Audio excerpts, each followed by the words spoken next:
것입니다. 아멘. 할렐루야. 토요일 새벽 이 시간 기도의 자리로 나오신 모든 성도님들과 온라인으로 함께 예배드리시는 모든 분들에게 하나님의 크신 은혜와 평강이 가득하시기를 주님의 이름으로 축원합니다. 오늘 말씀의 제목은 약속대로 회복하시는 영광의 성읍입니다. 약속대로 회복하시는 영광의 성읍입니다. 오늘 본문 에스겔 48장은 에스겔서의 마지막 장으로 하나님께서 회복하시는 성읍의 완성된 모습을 묘사하고 있습니다.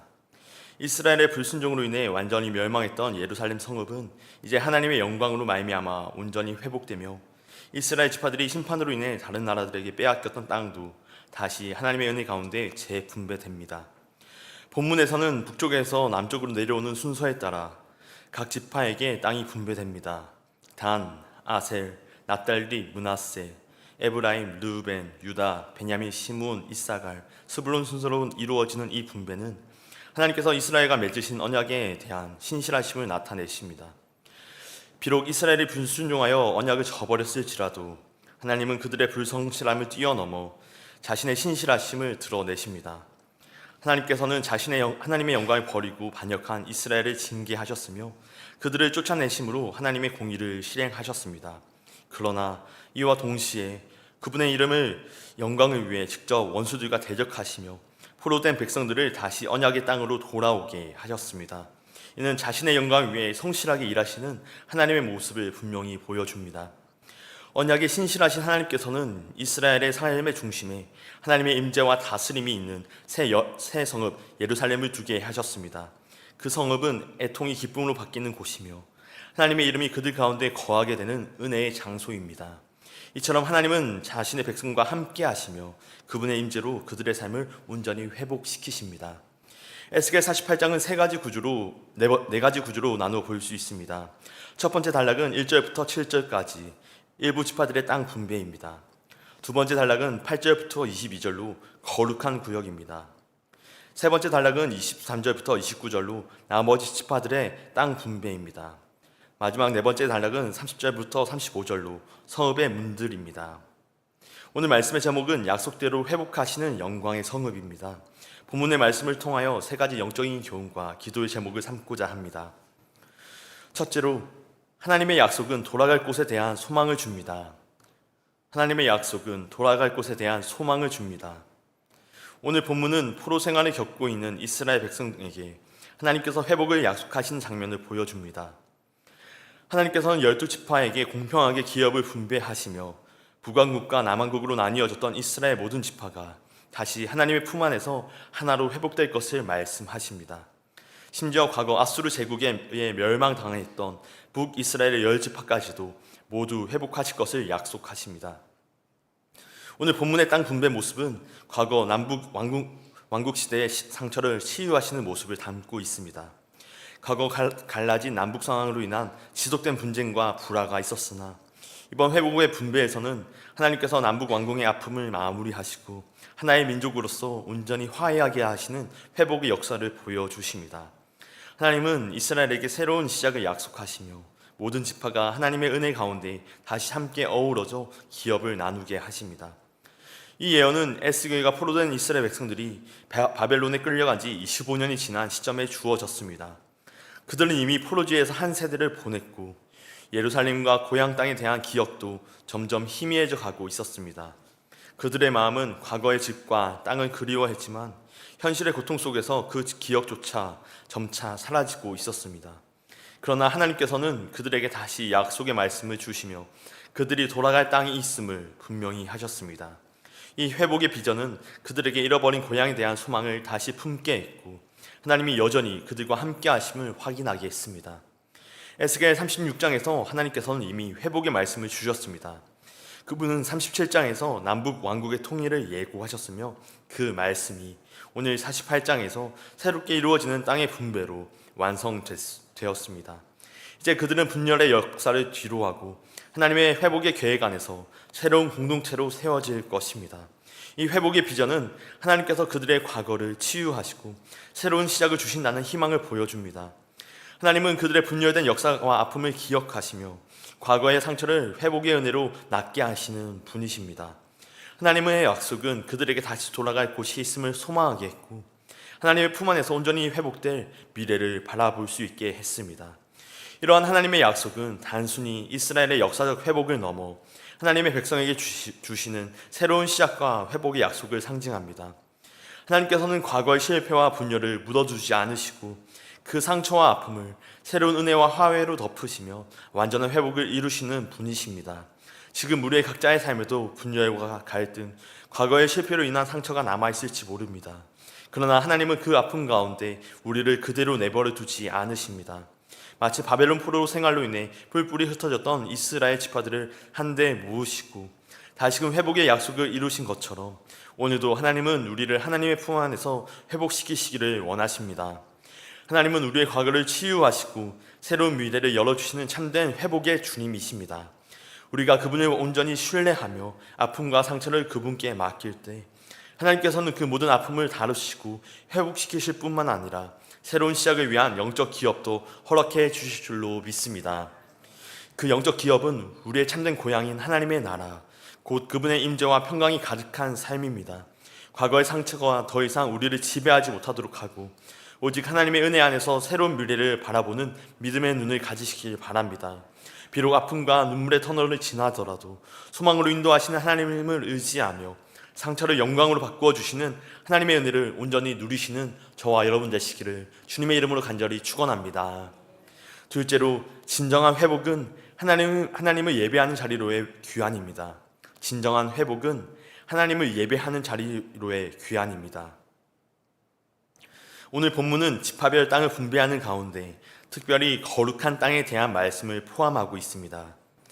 하나님께서는 이 거룩한 땅을 통해 새 성전 시대의 언약 백성이 가져야 할 정체성을 나타내십니다.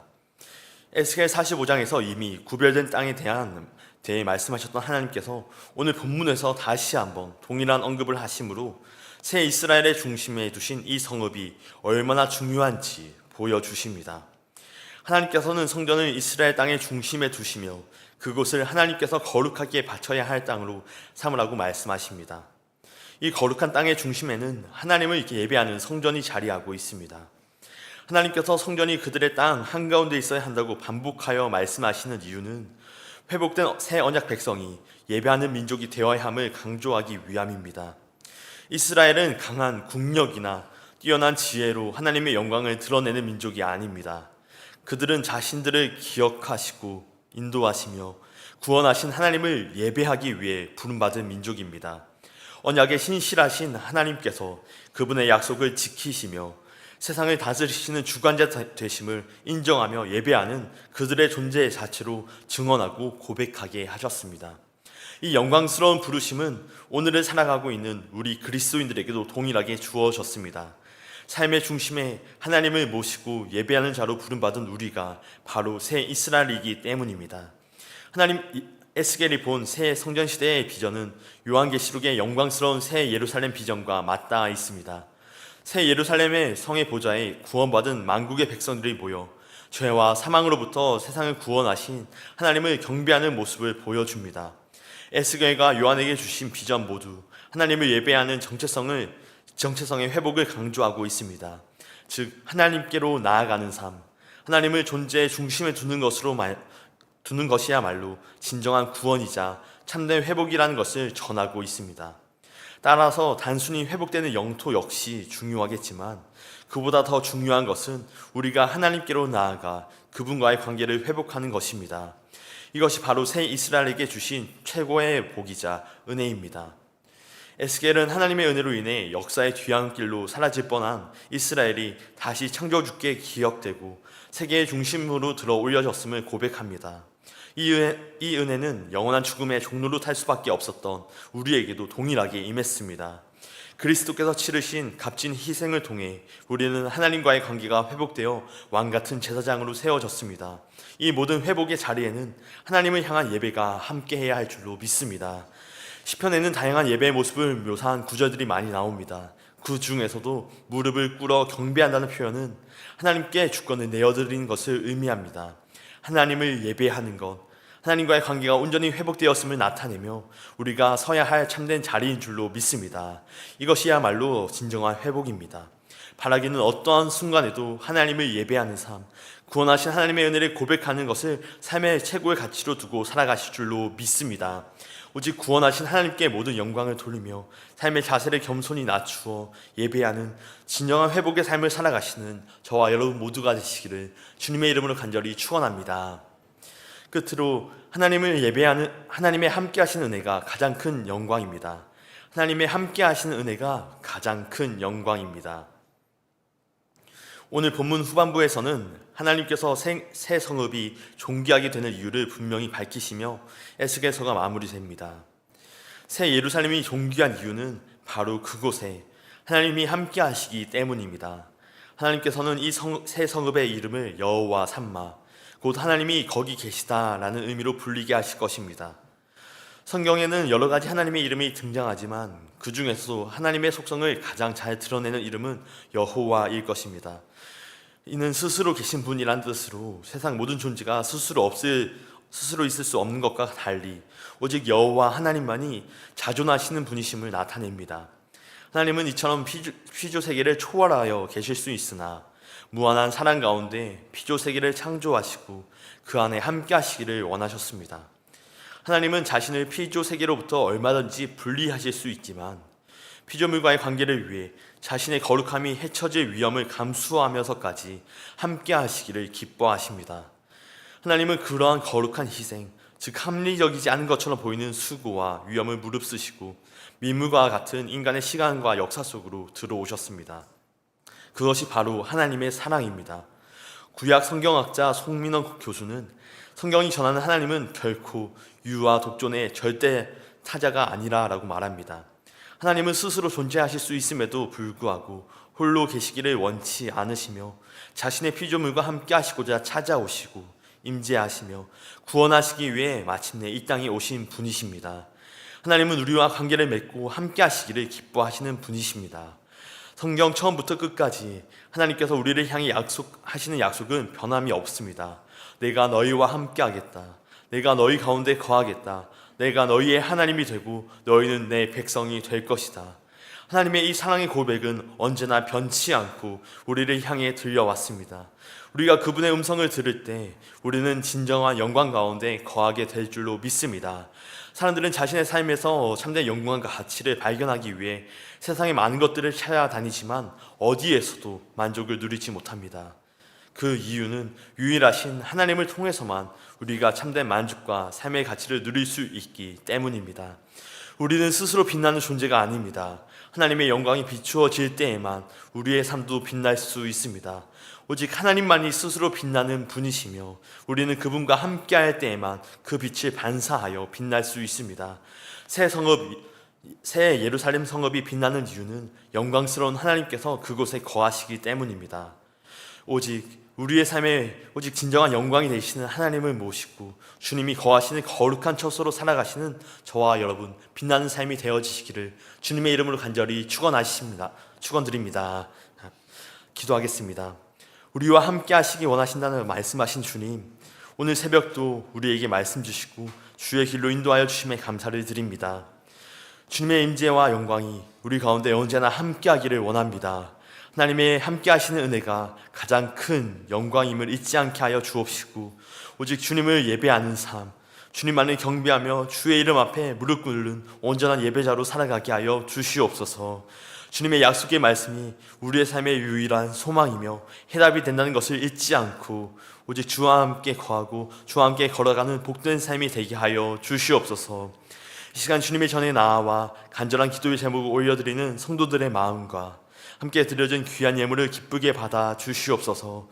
이 예물이 쓰이는 곳마다 하나님의 나라가 확장되어지게 하시고 복음의 생명력이 전달되어 생명 구원의 역사가 일어나게 하여 주시옵소서. 주님께 드린 손길 위에도 하늘의 신령한 복과 땅의 기름진 복을 더하시고 주의 은혜와 사랑이 넘치는 삶으로 인도하여 주시옵소서. 우리의 영광, 우리의 소망 되시는 예수 그리스도의 이름으로 간절히 기도하옵나이다. 아멘.